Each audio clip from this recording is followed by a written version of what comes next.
Assalamualaikum warahmatullahi wabarakatuh. Apa kabar semua? Insya Allah semuanya dalam keadaan sehat walafiat ya. Nah, insya Allah pada kesempatan kali ini kita akan membahas tentang pembagian isim nih. Nah, isim itu ada isim mufrad, juga isim mutsanna, dan yang terakhir adalah jamak. Oke, sekarang kita mengenal pengertian-pengertiannya dulu nih dari masing-masing isim tersebut. Nah, di sini yang pertama ada isim mufrad. Nah, isim mufrad itu artinya tuh isim yang menunjukkan makna tunggal. Artinya dia itu hanya satu. Nah, yang kedua ada isim mutsanna. Nah, ini isim yang menunjukkan bentuk dua atau ganda. Nah, dengan tambahan alif dan nun atau ya dan juga nun. Yang terakhir ada jamak. Nah, ini kata yang menunjukkan pada makna banyak, yaitu lebih dari dua. Sekarang kita memasuki ke pembahasannya. Nah, di sini ada isim mufrad. Yang pertama itu isim mufrad, yaitu tadi artinya adalah kata yang menunjukkan satu atau tunggal. Nah, dia hanya satu, tidak banyak dan tidak dua. Jadi hanya satu. Nah, di sini terdapat contoh-contohnya nih dari isim mufrad. Yang pertama itu ada kitabun, yang artinya itu sebuah buku. Dia hanya satu buah buku. Selanjutnya ada waladun, yaitu artinya seorang anak laki-laki. Nah, dia hanya satu orang anak laki-laki. Yang ketiga baitun. Baitun ini artinya sebuah rumah, satu buah rumah. Dan itu semua adalah contoh-contoh dari isim mufrad. Di pembahasan yang kedua ini, kita akan membahas tentang isim mutsanna. Nah, seperti yang sudah dijelaskan sebelumnya bahwa isim mutsanna itu yang menunjukkan bentuk kata dua atau ganda. Nah, di sini ada catatan nih, yaitu dengan tambahan alif dan nun atau dengan tambahan ya dan nun di akhir katanya. Nah, kita langsung saja memasuki contohnya. Di sini ada baitun. Nah, jika kita ingin mengatakan dua buah rumah, nah maka kita memakai kaidah yang pertama dulu, ditambahkan alif dan juga nun, maka jadinya yaitu baitani. Nah, selanjutnya di kaidah yang kedua kita menambahkan ya dan nun, maka jadinya baitaini. Jika ada yang bertanya, apakah dua perubahan ini maknanya berbeda? Maka jawabannya adalah tidak. Mereka mempunyai makna yang sama, yaitu dua buah rumah. Akan tetapi yang dibedakan adalah cara menempatkannya pada kalimat. Di contoh selanjutnya, di sini ada mistorotun. Nah, seperti yang sebelumnya, di belakangnya kita tambahkan alif dan nun, maka jadinya mistorotani. Terus yang kedua, kita tambahkan ya dan nun, maka menjadi mistorotaini. Nah, ini juga maknanya tidak ada yang berbeda. Mereka maknanya sama. Sama-sama dua buah penggaris. Nah, pada pembahasan selanjutnya kita akan membahas tentang jamak. Nah, di sini jamak itu terbagi menjadi tiga.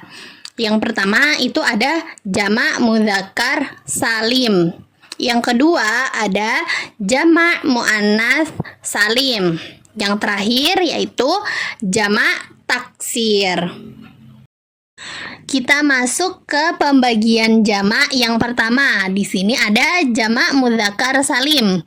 Nah, jamak mudzakkar salim ini diperuntukkan untuk laki-laki. Nah, pengertian dari jamak mudzakkar salim ini menunjukkan bentuk banyak. Nah, ada catatan lagi dengan tambahan waw dan nun atau ya dan nun di akhir kata. Nah, di sini perhatikan pada contohnya, di situ ada muslimun. Nah, muslimun ini hanya untuk satu orang, tunggal ya. Nah, di pembahasan sebelumnya, jika musanna atau dua, kita menambahkan alif dan nun atau ya dan nun. Jadinya muslimah ini atau muslimani. Nah, di sini bagaimana kita mengubahnya menjadi jamak mudzakkar salim atau jamak untuk laki-laki menjadi banyak ya. Nah, perhatikan pada catatan sebelumnya, kita harus menambahkan waw dan nun atau ya dan nun. Maka muslimun ditambahkan waw dan nun, maka jadinya muslimuna. Nah, jika ditambahkan ya dan nun, maka menjadi muslimina. Sama seperti sebelumnya, bahwa dari segi arti mereka berdua tidak memiliki perbedaan, yaitu sama artinya yaitu banyak muslim.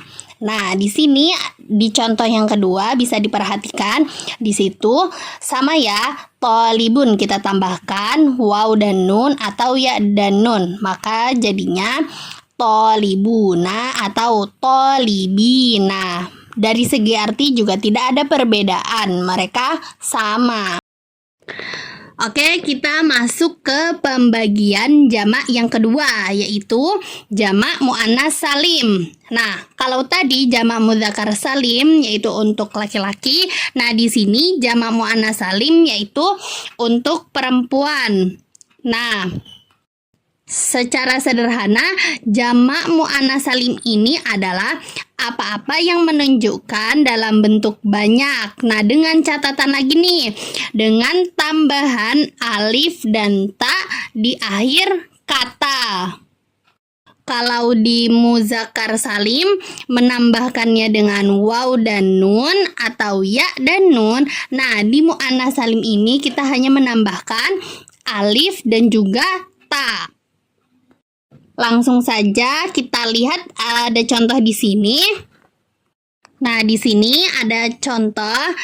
Di sini ada kata muslimatun. Nah, ini dalam bentuk muannas ya. Kalau mudzakkar dia muslimun. Nah, kalau musanna apa? Muslimatani atau muslimataini. Nah, sekarang kita masuk ke jamak muannas salim. Nah, jika dijadikan dalam bentuk jamak muannas salim, ini muslimatun tak marbutohnya kita hilangkan dahulu, lalu seperti catatannya yang sudah dijelaskan sebelumnya ditambahkan alif dan ta sehingga kalimatnya katanya menjadi muslimatun. Sama di contoh yang kedua juga tolibatun kita tambahkan alif dan juga ta maka menjadi tolibatun. Yang ketiga juga sama solihatun maka ditambahkan alif dan ta menjadi solihatun. Kita masuk ke pembahasan jamak yang ketiga, pembagiannya yang ketiga, yaitu ada jamak taksir. Nah, apa sih jamak taksir itu? Nah, kita artikan secara sederhana saja. Jamak taksir itu adalah apa yang berubah dari bentuk tunggalnya. Jadi, jamak taksir ini dia sangat berubah jauh dari bentuk tunggalnya. Dan dia ini tidak memiliki kaidah khusus seperti mudzakkar salim dan juga muannas salim. Nah, kita langsung perhatikan contohnya. Nah, di sini ada baitun. Baitun ini satu buah rumah, dia tunggal. Nah, kalau bentuk dua, dia tinggal ditambahkan alif dan nun ataupun ya dan juga nun, jadinya baitani atau baitaini. Nah, jika dalam bentuk jamak taksir, karena dia tidak memiliki kaidah khusus, maka jamak dari baitun adalah buyutun. Nah, di contoh berikutnya ada masjidun. Nah, jamak taksirnya yaitu masajidun. Kemudian ada babun. Nah, jamak taksirnya yaitu abwabun. Nah, dari semua bentuk jamak taksir dari contoh di atas, nah bagaimana bisa kita dapatkan? Jadi, cara mengetahui jamak taksir itu adalah dengan dikembalikan kepada kamus atau kita banyak menelaah atau membaca. Jadi, cara agar kita mengetahui bentuk jamak taksirnya baitun adalah buyutun, atau masjidun adalah masajidun, atau babun adalah abu-abun, kita harus banyak menelaah dan membaca kamus-kamus bahasa Arab agar kita mengetahui apa sih bentuk jamak dari kata berikut. Nah, berikut tadi adalah penjelasan mengenai pembagian isim, yaitu ada isim mufrad, musanna, dan juga jamak. Nah, insya Allah sampai sini dulu pembahasan kali ini. Semoga dapat dimengerti dan semoga bermanfaat bagi kita semua. Wal akhir, wassalamualaikum warahmatullahi wabarakatuh.